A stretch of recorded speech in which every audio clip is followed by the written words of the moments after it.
nk'ubu uhuye n'umuntu nkanje nkakudraga mbere nkakubwira ko twobana ukwemera dusipoze nta kuntu wogira ukagira for example hanyuma nkabiraba franchement nifana nogera ntayimaze va nifana ntayo nomara no cangenda va.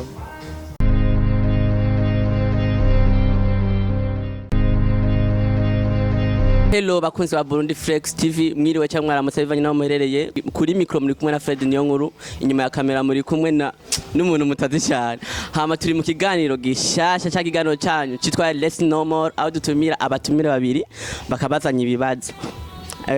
ubwa mbere reka tubanze tubake kuri micro ya Burundi Flex TV twagute ni Digne Delicia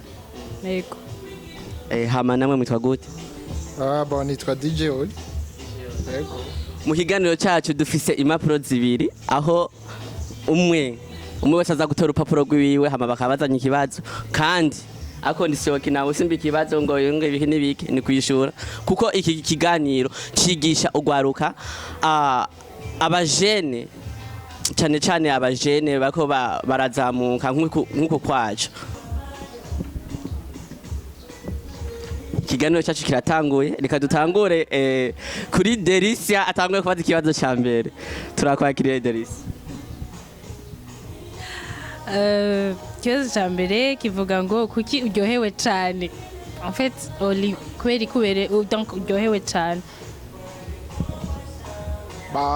muri uno mwanya canke ko nama ndyohewe fete ndiko ndakora ibiganiro mba ndyohewe and then nabonye mwigeme mwiza imbere yanje that's why voilà yep yego naje kwishura ushibanda nikagira kabiri chakabiri nawe tubaza ikibazo cyane nikiye kintu umukunzi wawe yo gukorera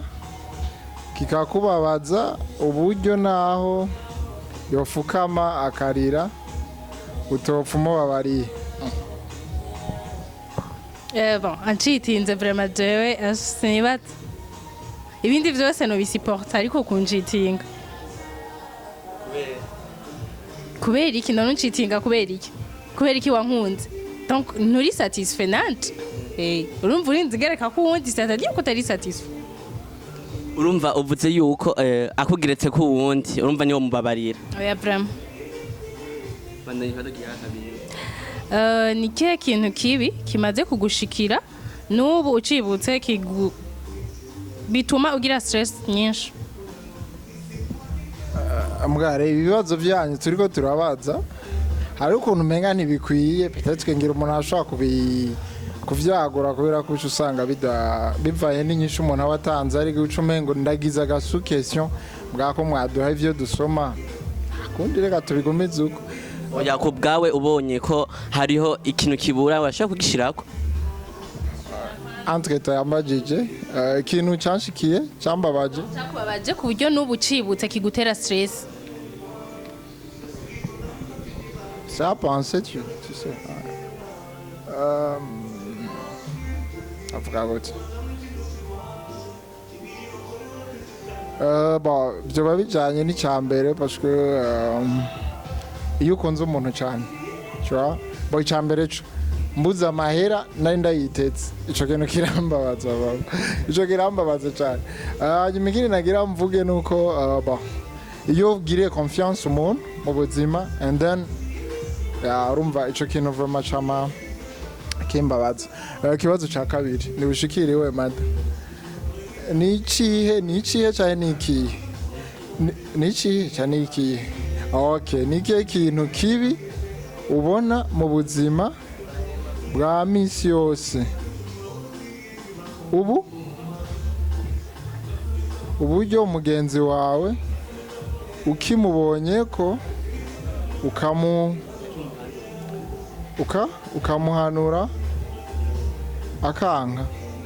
woca ukora mu bagenzi bawe umukura voilà niki kintu kibi ubona mu buzima bwa misi yose uburyo umugenzi wawe ukimubonye ko ukamuhanura kanka woca umukura mu bagenzi bawe bon kuri jewe nta kintu kimwe si kimwe canke si vyinshi nta kintu cotuma umugenzi wanje ndamukura mu bagenzi banje kubera ikintu ndamuhanuye akanga kubera bifitiye uburenganzira d'abord ikigira kabiri naco simpakanyumvire si ngombwa nyumvire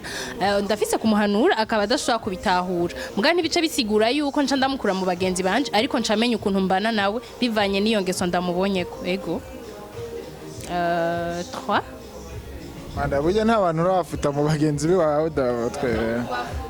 kubafuta donc kubabloka kubagira gute genre si kuvuga ngo ndabirukana bon je muntu je vraiment ico tumaze gupfa si ivyo onye byo kuvuga ngo naramuhanuye akango ya gusa je ndaho umuntu ata donc ashaka ku beba sandavuge gute basi kunshira mu bintu vyiwe donc wewe nimba unwurumogi donc unyoblige ko nanje ntegezwa kunwurumogi kubera nawe urunwa aho ntidushobora guhuza canke wowe nimba uri muri relation unyoblige ko nanje ntegerezwa kuba ndi muri relation alors que c'est faux umuntu wese aragira choix aragira umwanya wiwe abona yuko ukwiye wo gukora ikintu canke wo kuja mu kintu nibyo 3 ni kihe kintu uhanura aba jeune biki gihe bariko baja mu rukundo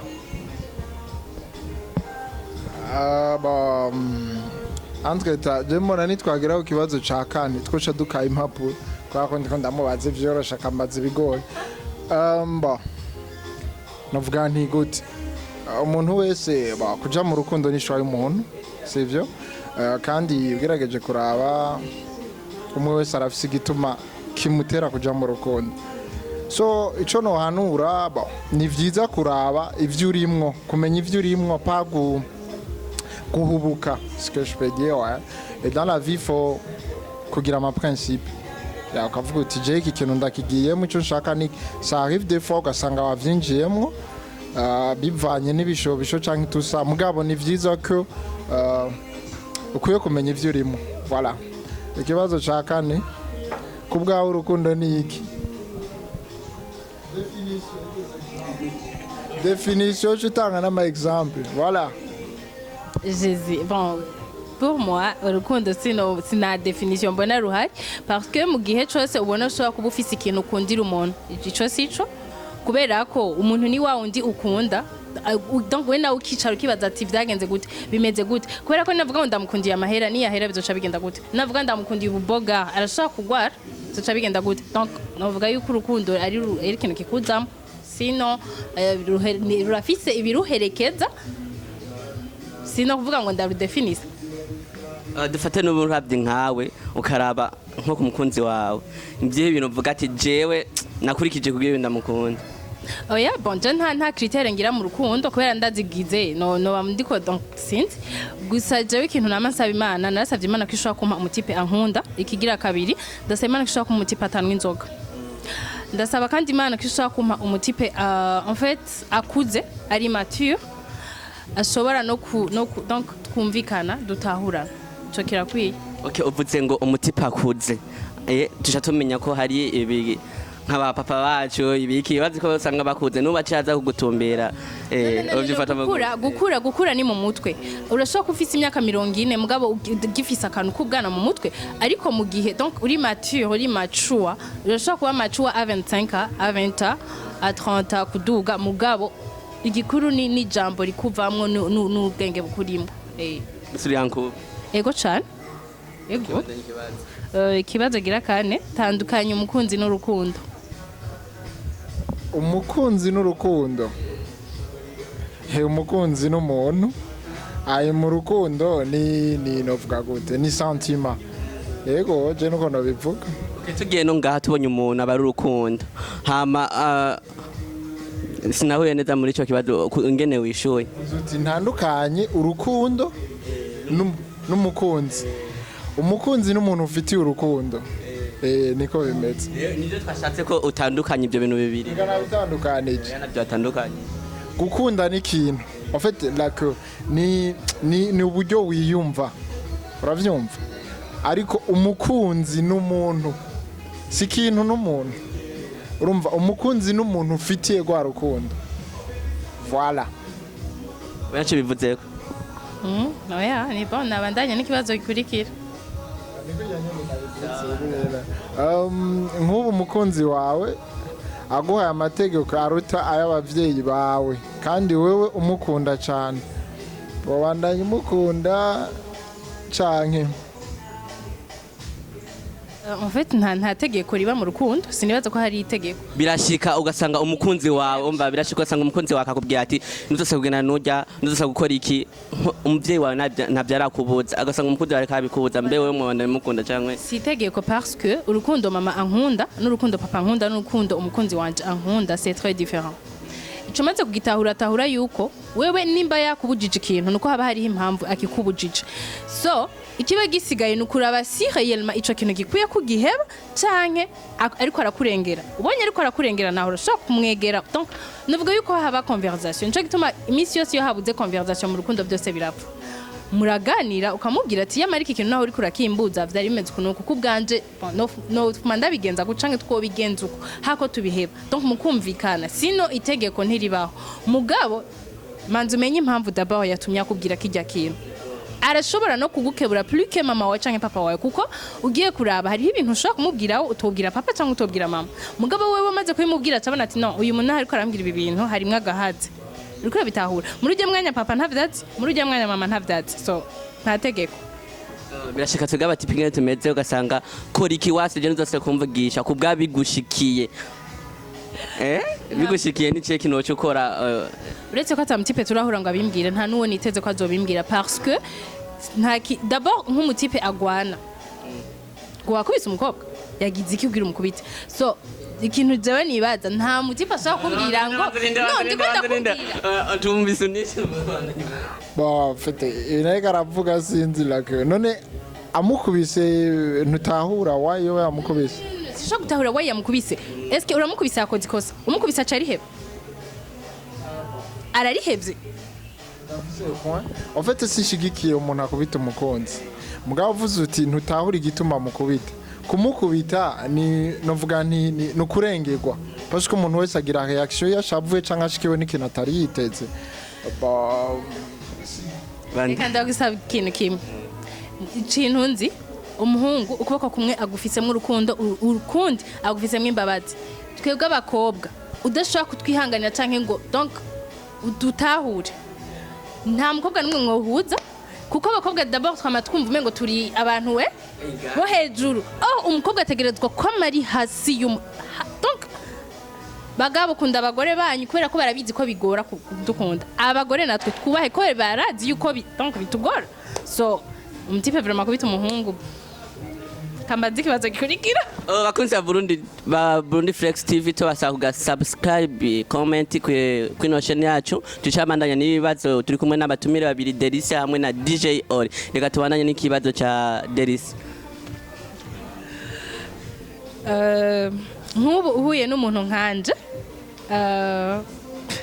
nkakudraga mbere nkakubwira ko twobana wo kwemera dusipoze nta kuntu wogira ukagira for example hanyuma nkabiraba franchement nifana nogera ntayimaze va nifana ntayo nomara no cangenda va voilà nishuyi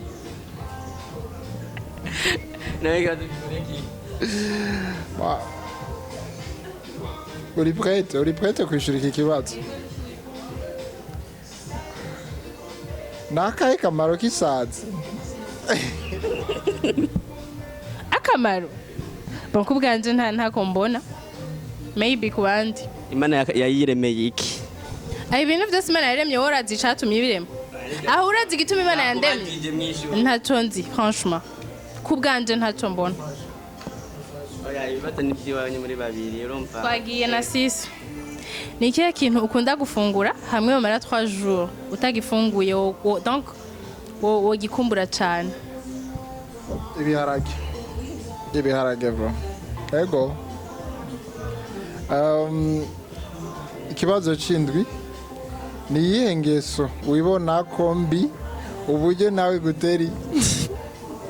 igutera isoni franchement ingeso mfi ntubeshe ntutubeshe ingeso mbi mfise en fait mugabo nayo nyene ndayiterwa ni maybe oya sinzara ndabiterwa n'ibintu mba ndimwo en fait ndakunda gutaha vraiment bwica kandi ku mutipe dusohokana biramutsitaza ku bavyeyi banje birabatsitaza mugabo kubera ko bivanye n'ivyo mba ndimwo bakunda kugirana nkunda gutaha mw'ijoro akunda gutaha mw'ijoro kandi abavyeyi biwe birababaza n'umukunzi we biramubabaza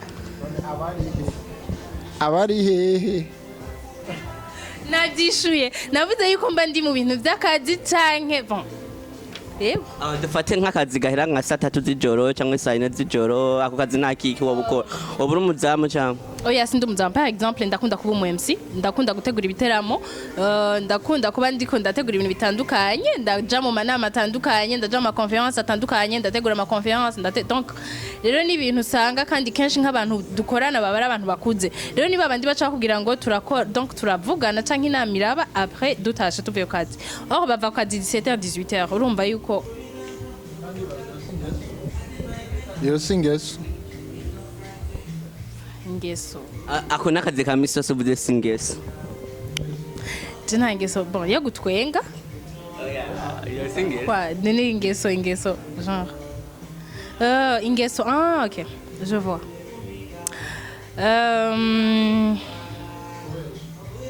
je simbesha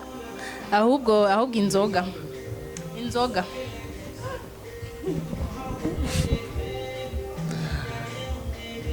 no comment sinwa zibiri canke zitatu mugabe iyo imwe naho ndayinwa naho ntayinwa imisi yose ndumva yuko ari ingeso mbi ndabikora abantu benshi donc umukunzi wanjye ntabikunda papa ntabikunda mama ntabikunda abanwa inzoga n'ingeso abantu banywera ingeso kubera nka jewe ntashobora kunywa amacupa abiri we wumviye atari ingeso kuki ubona abavyeyi bawe batavyo bakunda cyangwa umukunzi wawe kuko utimva kubiheba urumva maze kuba ndayinwa rimwe mu ndwi imwe canke zibiri canke zitatu sitadiyo ko ndi muri procedure yo kubiheba uzobiheba umukunzi wawe aguhevye cyangwa abaga no jewe ikintu rero ukuntu meze sinigera nkora ikintu ngo kubera naka donc numvise ko bikenewe mbonye ko bikenewe je nyene nditora ikosa nkavuga ati no kuva aho bibe yambwira ibintu ndabihesha kubiheba donc si kubera we ni kubera ko mbona ko bikwiye cengira ikibazo ngamwanditse ibibazo 8 ariko kice kibici 9 none nk'umukunzi wawe akubwiye uti udahevye inzoga ucugira gute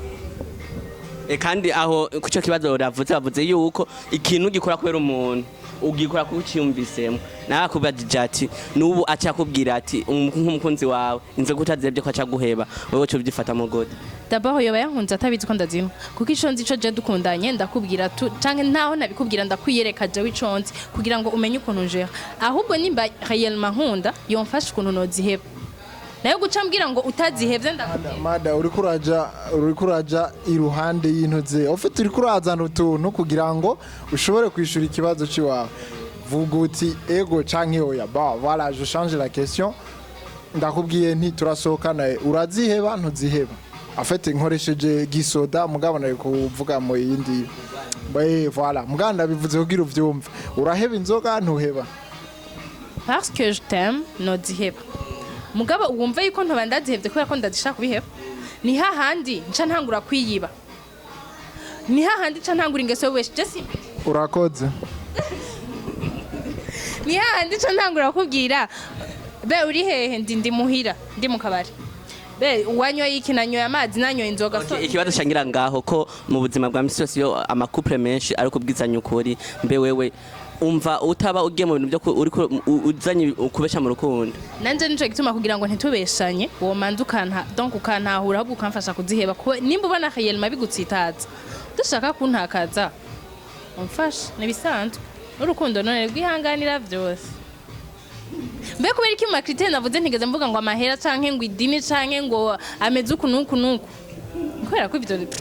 ikibazo c'8 ari naco ca nyuma bakunzi barakira mbwira umugani uzi kandi wigisha ugwaruka gw'iki gihe nutubesha udakora nakaje sobanura rero usobanurire abajene ugwaruka ruko rurazamuka okay gusigura I mean abajene bo muri no myaka benshi et surtout les filles bicaye barindiriye bebe abahereza amahera amavuta bicaye barindiriye bebe abasukishe bicaye barindiriye ibintu byose no nukwera bondoga nimero y'umubazi oya kandi naho yo bikora nta kosa yo bakoze mugabo kwicara uzi yuko wowe naho woyaronka utegerezwa guca uja guslayinga c'est pas bon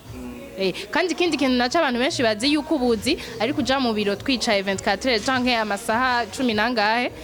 donc ubuzi tubukreye twebwe nyene twiha akazi twihembe twikoresha bati icyo ushaka